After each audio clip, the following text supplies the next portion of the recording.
Ka ndërë me smundje, se edhe janë bërë analizat, janë 200 ta kokra, 200 ta të shtatë, nuk e ditë saktë. Da kanë copë. Da kanë copë, atë janë fushë, janë grupos, në kena grupe, në kena tana.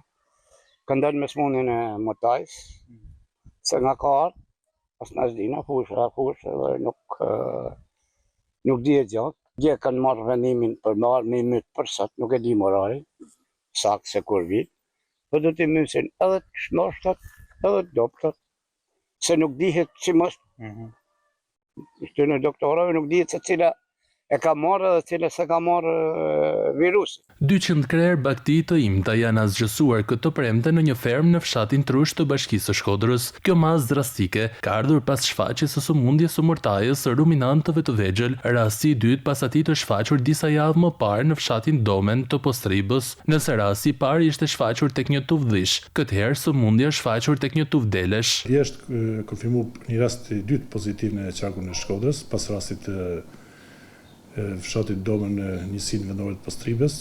Kjo është një fermë domethënë delesh, se rastin e parë kishim një fermë dhish, në sot është një fermë delesh, me rreth 200 krerë dele. Natyrisht ne ndjekëm gjitha procedurat me mas konfirmimit pozitiv, mas dokumentimit të rastit pozitiv, sa po kryejm procedurën e eliminimit të këtij tufës.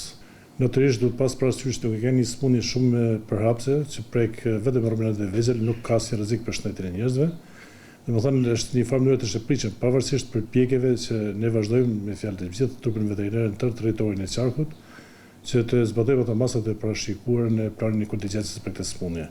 Pas sinjalizimit të fermerit Kujtim Çokshi për ngordhjen e disa krerë baktive, është vënë lëvizje shërbimi veterinar i cili pas verifikimeve ka vendosur asgjësimin e krejtësisht tufës. Nga Tirana kanë ardhur edhe specialistët, të cilët bashkë me kolegët e tyre të Shkodrës kanë realizuar procedurën e nevojshme lidhur me origjinën e kësaj sëmundje. Nuk ka një version zyrtar, teksa dyshohet se ndoshta futja kontrabande baktive të imta ka plotësuar procedurat e nevojshme veterinare, ka sjellë përhapjen e sëmundjes.